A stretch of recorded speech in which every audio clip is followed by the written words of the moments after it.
So for those of you who don't know me, my name is Barb Dawson. I'm the university's Chief Information Officer. I welcome you here today. This is our first Ask IT forum. So in the end, we welcome any feedback about what we did well and what you would like to know more about or any of that kind of stuff. So forgive us as we're winging it a little bit today. So our goal is really, my goal is really to have the opportunity to talk to folks on campus a couple of times a year and share with you what we're doing as far as our priorities, talk to you about what's going on, and then frankly give you a chance to ask questions, and we'll do our best to answer those. I'm here today with my senior leadership team, so there's lots of ITS staff in the room, so we should be able to cover any ground or any questions that anybody has. And please feel free to get up and help yourself to more cookies and food when we're done today. And I apologize in advance, I do have a cold, so I just had an outburst of cough. I apologize, I can't really stop that. I do have some water, so I'll do my best to nurse my throat through the process. But anyway, welcome, and let me kind of cover some ground, and then we'll go through the slide deck, and then we'll get some questions and answers going.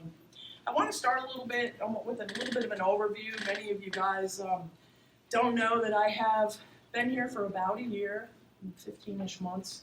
Feels like yesterday and 100 years ago at the same time. And so you kind of get through that learning curve and get adjusted to the city and the state and all that kind of stuff. But very early on when I joined the university, I created kind of, Barb's 6 themes. I keep trying to figure out how to make it 5 because I like 5 better, but it really is the 6 themes. I always tell everybody on my team that you should know the 6 things that I think about all day, every day. And these are they've turned into kind of our guiding principles for what we prioritize our work around to whatever extent possible. We try and get ourselves organized around these principles. And you can read them, you can certainly read them there, but let me talk a little bit about the top 2. We tend as a team to work from the bottom up because that's where we are in our level of maturity. But from an outward-facing perspective, what we really like to talk about is what are the projects that we're working on all day, every day that help us personalize the student experience? What are we doing to make it better for the students who go to school here? Because that's why we're here, right? How do we make it better for the students? The next item there is unlocking the data, and that is really what do we do to help get data in the hands of people who need it? How do we make the lives of students better by having data in the hands of administrators so they can deliver a better experience to them? So we talk an awful lot around personalizing the student experience. How do we unlock data?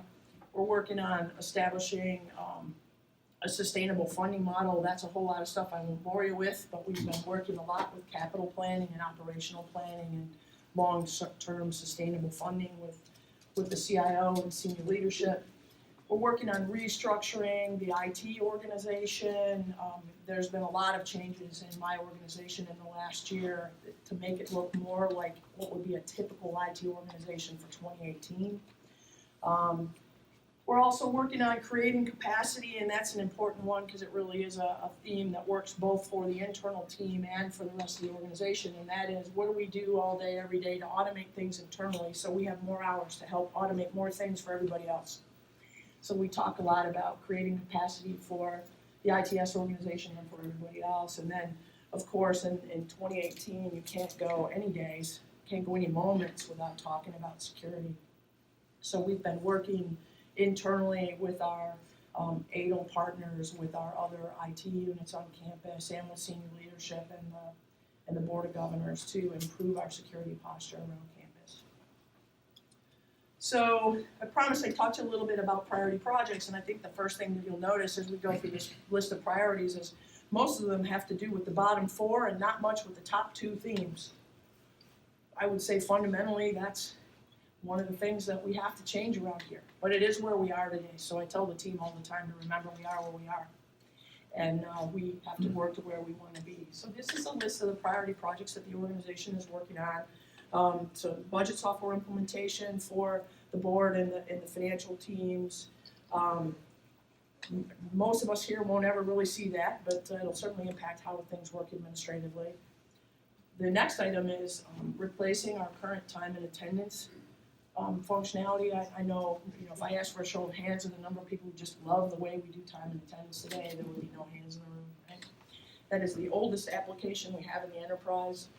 It's very dated, we can't secure it, it's why we get to it off campus with master apps, so we put a security wrapper around it. So we actually are replacing those two very old custom applications with a purchase software tool as part of the Oracle suite. The name of the tool is Applaud. Internally, we talk about the Applaud project, but externally, it really is the project to replace the time and attendance modules that you guys see on the employee homepage. We'll be very excited to actually hear applause, pun intended, when we're done with that. So we're very excited about that. We're also working on a major implementation for facilities on a facilities management tool. It's a new module. It's part of a software package that they already own. We're working a lot on some projects on the student side. The one that most people here would maybe have heard about already is our pilot around student attendance. We're working here in Morgantown, in the Kaiser and Beckley campus, to get student attendance modules up and running.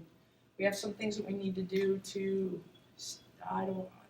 beef up the application that does attendance for us before we move that out and roll that out campus-wide. A lot of people are aware it's available, so they're kind of pushing us on this one, but we're trying to hold everybody back until we have that a little bit more stabilized.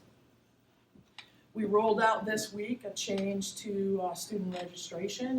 We call it here time ticketing. It's really putting the students in time slots as they register. We've had problems with too many people trying to register all at the same time, and therefore nobody can register. So we rolled that out, and it's been working this week. We did have a little bit of trouble yesterday for about 10 minutes, but given how registration has gone every other time I've been here, 10 minutes of trouble on Monday is a huge, huge improvement, but we'll look to improve that even more and more. We'll talk a little bit about research and student data privacy and security as we get to a security slide, but that goes to our security maturity along with our implementation of Vicki, would you do me a favor? Would you? No, never mind. I'm sorry, you guys. I haven't covered my hand. I fidgeted with and I'm leaving. I saw the napkins. I was going to have you bail me out, but then I saw the security and risk mitigation tool. We actually today have to do a lot of security management by hand. So we purchased and are implementing an automated tool to help us track. I'm good for now. You can help me when I'm done. Thank you, Amy. The mom in the room had a Band-Aid. So we're working towards getting that product implemented as we go, and I think many of the IT units on campus will become familiar with this as we move forward, but not so much the end users. This is certainly an internal tool. We have a identity management tool today. And identity management and access management is really, kind of your user sign in, and then when you sign in, what tools do you have available to you based on kind of what you're allowed to have access to, right? We have some core security infrastructure that needs to be replaced in that area. We had a vendor go bankrupt, and you can't really have bankrupt vendors running your security tools. If anybody thinks that's a good idea, not really a good idea. So we have an identity management project that's well underway that you guys will begin to hear more about as it impacts you. Mostly it'll be transactional in the background, but there will be some things that people will need to learn there. And then last but not least, I think many of you are already aware that there was a little bit of controversy around Kaspersky antivirus, and just a little. And so as a result of that controversy and some things around federal rules and regulations, we did purchase another antivirus tool, and each one of the administrative units and academic units has been rolling out the replacement tool is called SOFO. So that's well underway. One of the other initiatives that we're working on, along with those priority projects, is an effort to create more of a shared governance model around ITS's workload priorities. And we are working today to establish some governance groups. There are a couple of governance groups that already exist around research, administrative, IT, and around how we manage our STAR, our banner ecosystem. but we don't do a great job of having input from the rest of the campus community around what projects are needed so that we can get those in our budget cycle and our planning cycle. And I think if you look at our priority list, it definitely tells that same story, right? It's a bunch of administrative projects that I get from the people who sit out with me on waterfront. And so in the next year or so, you'll hear us talk about these various other groups that we're working on putting together. Paul Kreider and I have an academic group that's working together. We have the research group that I talked about. We have a new security group. We have a couple more groups that will get up and running, and they really are cross-functional. They'll include people from ITS. We'll work to get, some academic leaders, some administrative leaders, as appropriate faculty members, so we get the right input in all these groups. So stay tuned there. I think that this will be really helpful for ITS to get more in tune with the campus community. So let's talk just a minute about some cool things that we've had a chance to complete in the last year since I started. Many of you are aware, if you're not, I think you might have been under a rock, that we upgraded our star system, our banner system, from the vendor's version 8 to the vendor's version 9. Doesn't sound like a very interesting project, other than it's one of those things that I call them a Nike project. Just do it. We have to do it. The vendor has upgraded the software and said you have to be upgraded by December 31st, or we won't support you anymore.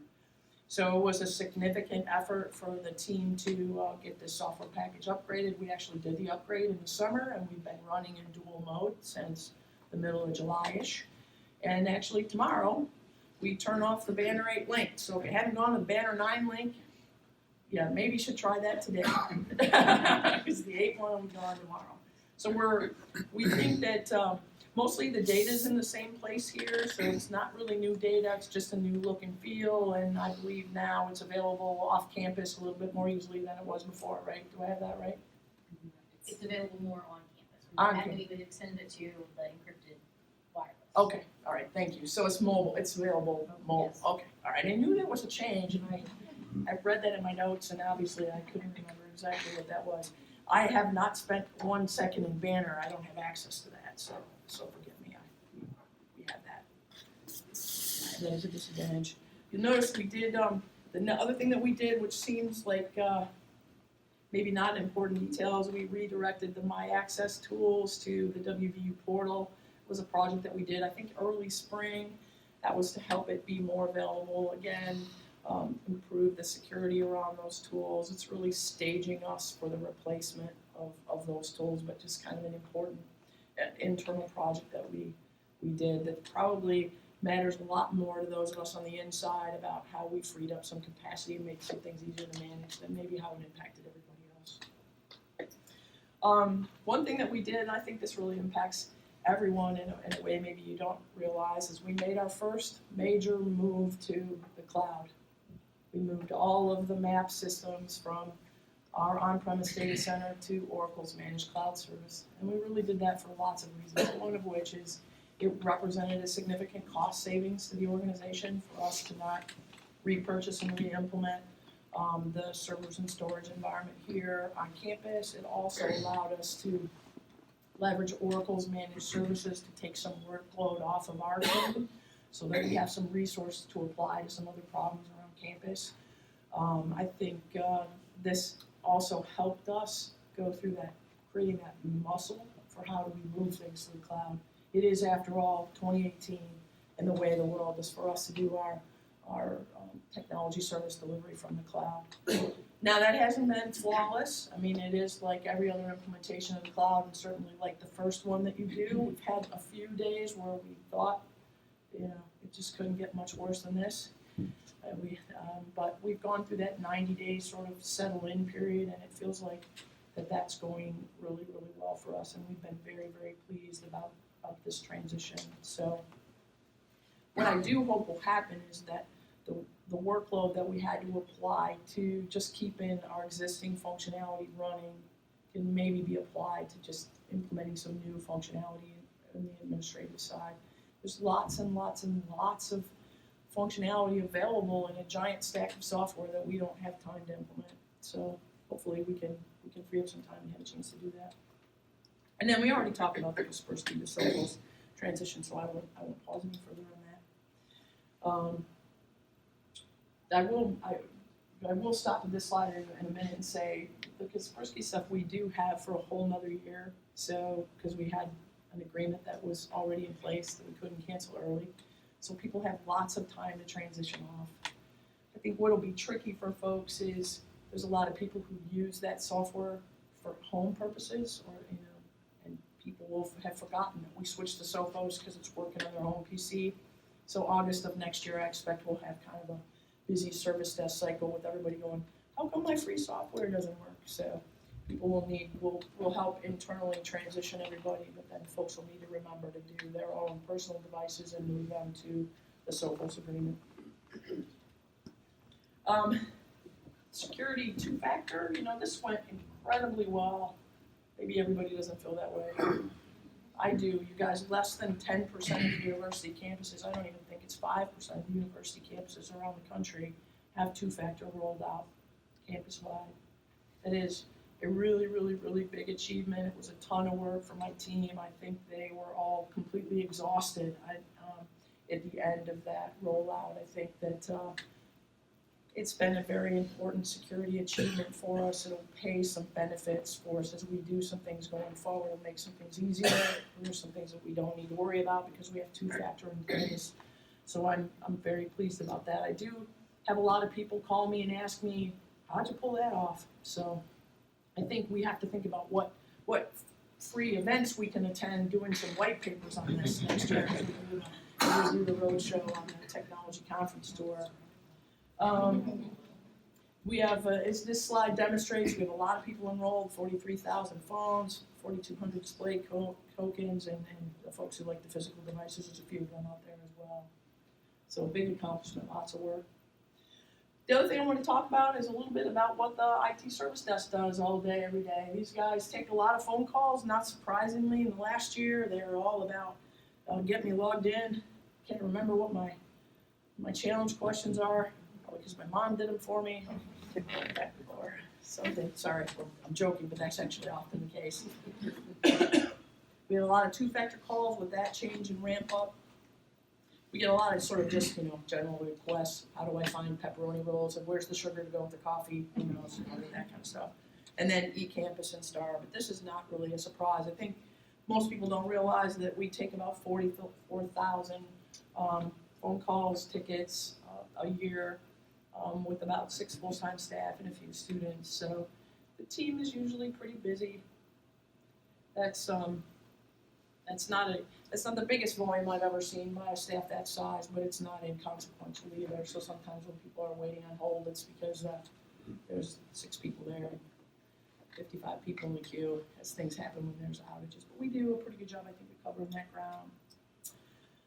Some other things that we've done this year is we've done some policy updates. We have a ton of really old policies, and we've been trying to bring those into 2018 and out of maybe the year 2000. I think we said we had some of these are 10, 15 years old. So our acceptable use, our information security, and our information privacy are the areas that we've been targeting to update. We also updated our email policy. There was a little bit of confusion about this, but mostly what we are trying to do is make sure that we're securing email and make sure we're securing the data in email. There were, I would say, maybe a couple hundred folks on campus who were automatically forwarding all their emails to another account outside of campus, and that can be dangerous if you're not paying attention to specifically what gets shipped out. You can inadvertently have a security privacy violation. So that was maybe the most important thing that we did there. We also added some language to say, please don't use WVU email to run your own business. And we do have some folks who are repeat offenders around giving up their username and password, and their accounts get compromised. So we made a rule that said, basically, just like if you get too many driving tickets, you have to go back to school, that if your account's compromised several times, you need to go to security awareness training. So that was significant changes in the email policy. And so with that, let me talk a little bit about what we are thinking of doing kind of going forward in the security space. One of the things you're gonna hear me talk a lot about, or hear us begin to talk a lot about, I think in the next semester or so, if you haven't heard us talk about it already, is some changes in the need to secure research data. Now, this isn't coming from me, this is coming from most of our funders. I think the Office of Sponsored Programs would say maybe, Alex, 75% of the research grants are coming in with new data security requirements that we haven't seen in the past. So they're starting to put new language in for us to kind of up our game there.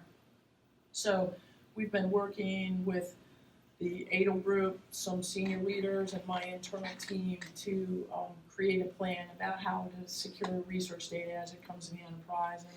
And there's a couple of areas of particular concern around HIPAA data and controlled unclassified information, or CUI, which are just things that we just have a lot coming in the door around. We don't have a lot of answers around what we're going to do with all of these yet, but we've been working hard to have some systems put in place to at least get our arms around what's coming in the door. So you'll see some changes there.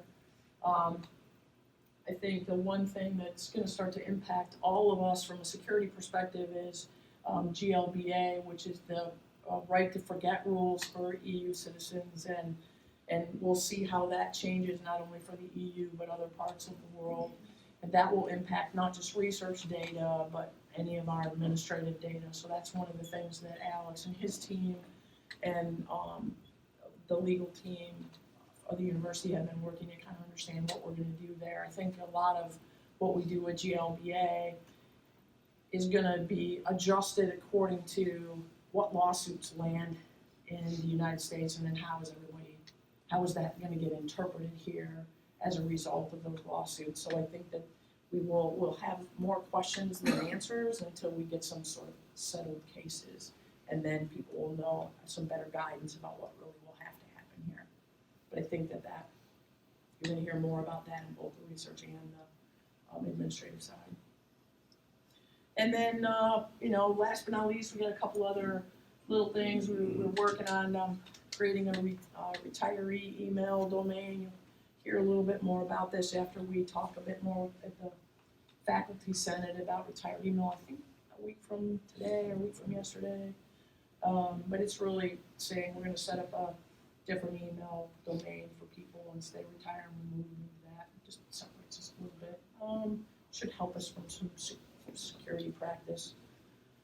And last but not least, we have initiative to consolidate our event management software. We have, 10, 15 of those things out there. Is there more than 10 or 15? Nah, a lot. 10 or 15, maybe 2 would be a little bit more appropriate. So we have a little working group about event management software to have some things consolidated, probably first using something like Eventbrite, and then more internal tools such as Salesforce event management tools. But we'll start small there. And then, just to reiterate, ITS really does have one front door, so please call the service desk if you need anything. These guys internally will route your questions, issues, or concerns. You can be part of that 44,000 to the rest of the ITS team, so people won't have to know who we are, what we do. You just need to know to call the service desk, and then those folks can get you routed within my organization. We're happy to help you there. So with that, that's my formal presentation. It took a little longer than I thought it would, but I just, again, say thank you for coming, and what do you have for me? What else would you like to know? What questions do you have?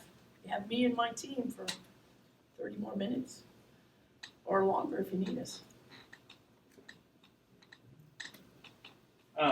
In your interview session, you talked about leveraging the university's buying power. I'm just curious how you feel like, evaluating that and how it's been going. I think the university actually does a pretty good job with that. I did evaluate that in my first 90 days. Dave Beaver and I spent some time locked in a room looking at the contracts that we've already consolidated. And I actually have found very few things that we haven't already done. The event management is one of those items. But I think pretty much the rest of the list has been very well covered. I would say that this university's centralized purchasing is far better than, I'd say the last 4 places I've worked. So Terry and, Doug works closely with my team, and those guys do a great job. And when we find something, we address it. So, yeah, I was I'm like, hey, cool, check that one out. You mentioned the unifier project. Where exactly is that at? The status on the Unifier project. Jerry, can you answer that one? So, the Unified project is multiple chunks. I believe the capital piece is done. That, I try to remember exactly when that went in. The next module, we're currently developing is the FSD a new name or is that what it was previously? It's called what it historically said. Yeah, so we're rewriting the FSD, customizing that, and I believe that's supposed to roll out here within the next couple of months. Correct. And then the next piece, I believe, is the real estate portion, where we've done some requirements gathering in the background. And then that'll kick up probably in the spring, more full steam. I mean, it's a multi-layered, so when we say unifier, that's a big umbrella. So it'll probably be another year, I think. Yeah, real estate is a bit, can be this big or this. Yeah. One of the neat things with the Unifier project, not to steal Yep. any thunder, Please stop. this is one of those key projects that's allowing us to retire a lot of legacy infrastructure applications that didn't talk to each other and just royally made life difficult for many. So Unifier does help address that. Real estate, again, is a bit of an unknown at this point when we bring in lease management where we have property and everything else. So that would be another big step. We're one of the communicating pieces. Yes. Risk management, so I just didn't know. We talked about it like however long ago, but I hadn't heard anything. So even as it impacts you, just as far as fleet management and everything else is all within the current phase, all that is being tucked into Unifier. So that should be all coming online within the next month and a half to 2 months. Yeah, I don't memorize project delivery dates. I asked my PMO guy to remember those, so I put Jared on the spot a little bit there, but he's not surprised. I would ask him that at all. What else you guys got?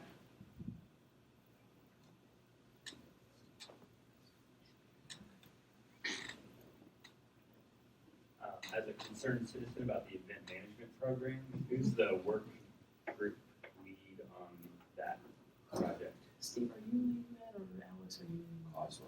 Kozlo's leading that? Yep.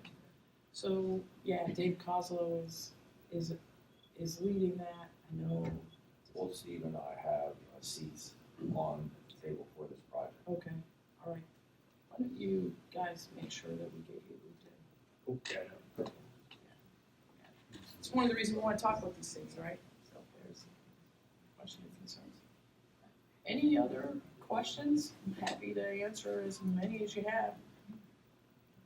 Or call it good if I answer them all in advance. I don't know if I have any questions. I have two, I guess, issues I'd like to just throw out on the table. The sensitivity here with as a deal with the funding stability, because we've all been cut, right? I guess I would just encourage as you work through your funding stability that you work with the deans so that we can be an advocate for, a stable funding model for IT that doesn't cost all the colleges. Because I've been cut, my budget's been cut every year since 2013. Even when they don't advertise cuts, we get cuts, right? You gotta pay for the pay raises, you get outside people that are not all on state funds, you gotta come up with that money. Right. Sodexo is about to take all my income and leave me expenses, so that's another fun Right. part. So my capacity to pay for whether it's user fees or licenses for the IT side is really getting slim. And your point is well taken, and it's not, thank you for bringing that up. Our funding model, mostly what we've done in full transparency, the ITS group has not had a capital plan. So what's happened is that as we have rolled out new projects or new initiatives that require gear, there's been no long-term funding stream for that gear. So when we did our sustainable budget plan, there has not been any discussion of chargebacks, or any of that. Actually, I had a conversation with John and Paul and Anjali, and I talked through, do you want to do a chargeback model? Is there an interest in a chargeback model? Is that something that the group wanted to discuss? And the answer has been no.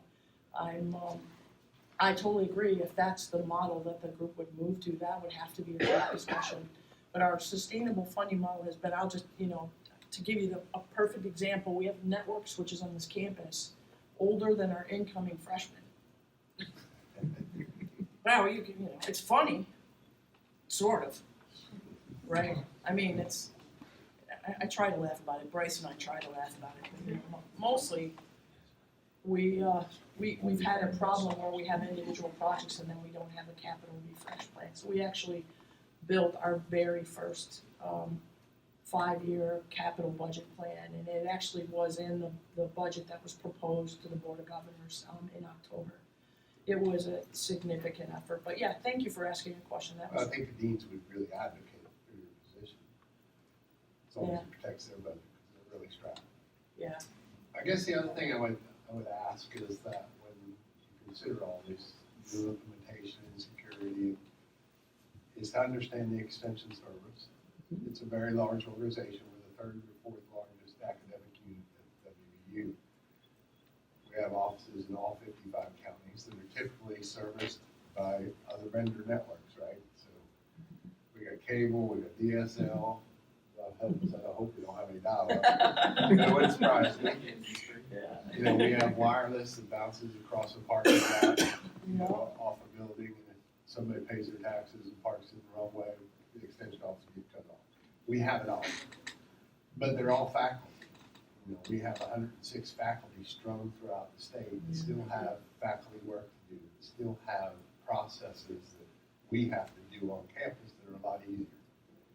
And sometimes in securing our access points, makes it very difficult. Right. If you're always loaded up Citrix and God knows what else on their slow networks that the county might provide, makes them difficult. I am totally with you. And we've been doing our level best to eliminate those things. The implementation for time and attendance will remediate that for you, and the rest of campus. So that should be a big benefit for the extension services. That goes to a web-based application. You're absolutely right. Hopefully the security processes, prioritizing, eliminating things that we can't secure is good for all of us. It certainly helps accessibility or access to those systems too, right? Because when they're so old, we can't natively secure them. We have to put a wrapper around them. That's just another layer that everybody has to go through and a hoop to jump through. So I'm happy to eliminate that hoop for you. But yeah, I'm well aware of that. We know we're a challenge. We Yeah. appreciate your effort. Yeah, you're not the only one that's a challenge. You just have a different set of challenges than others, for sure. Yeah, thank you. We try to remember that. And when we forget, Ron calls us and says, "What were you thinking?" And we do our best to unmove them. Please don't stroke I'm just trying to be nice. it. It went my day. All right, I'll say something mean to him when I'm done here. Thank you. What else can I answer? With the SailPoint onboarding, is there a goal or a process to manage our groups kind of decentralized? I feel like a lot of our tickets are adding people to things where I feel like by the time I type a ticket, if there was a way to be like a portal to those groups, that might ease some administrative minutia on your guys' part. Alex, you want to take that one? So, objective is to keep functionality the same with the new system to lessen change on the end users. So in terms of provisioning to groups, that's a requirement that I'm not aware of, but I'll be happy to have a discussion with you to see what specifically it is that you're looking for, because we are at the point in the project where we could entertain how, say, the division or college that you're in can manage your subset of users. So what we're transitioning from is an open source type of application with lots of flexibilities to one that's more process based. It's in the cloud. So we have to look at how we have been doing things and how it matches up to the vendor's functionality. Sometimes it's a good match. Sure. Sometimes it's not even close. But there are other features out there that we can look at that might help you with what you are looking to achieve. So after this, we'll have a discussion. Yeah, I think unwinding our legacy, sort of how we did identities from maybe Star and Map into a repository, then to the identity management tool. Alex has got a multi-year, multi-stage project that he's kind of got to unwind, which might make it harder in the short run to be more inclusive, but longer in over time to do that. One of the nice things that we did do is we did work with the hospital, and the hospital is implementing identity management tool as well, and they selected the same tool, which makes it easier for us to help work with them and deal with some of the folks that are monkeys in the middle that work in both of those places today. So we're looking through that. What else?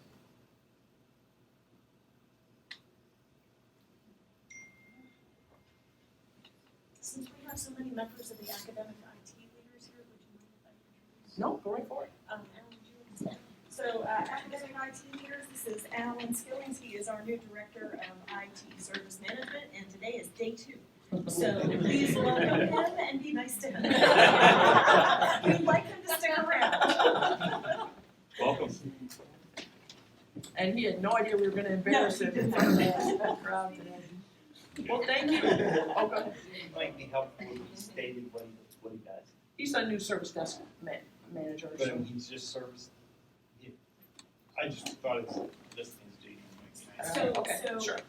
so yeah, so Alan's job is, many of you, I think, know Natalia, and you've worked with Amy over the past 10 months or so. So he will oversee the service desk, the software licensing group.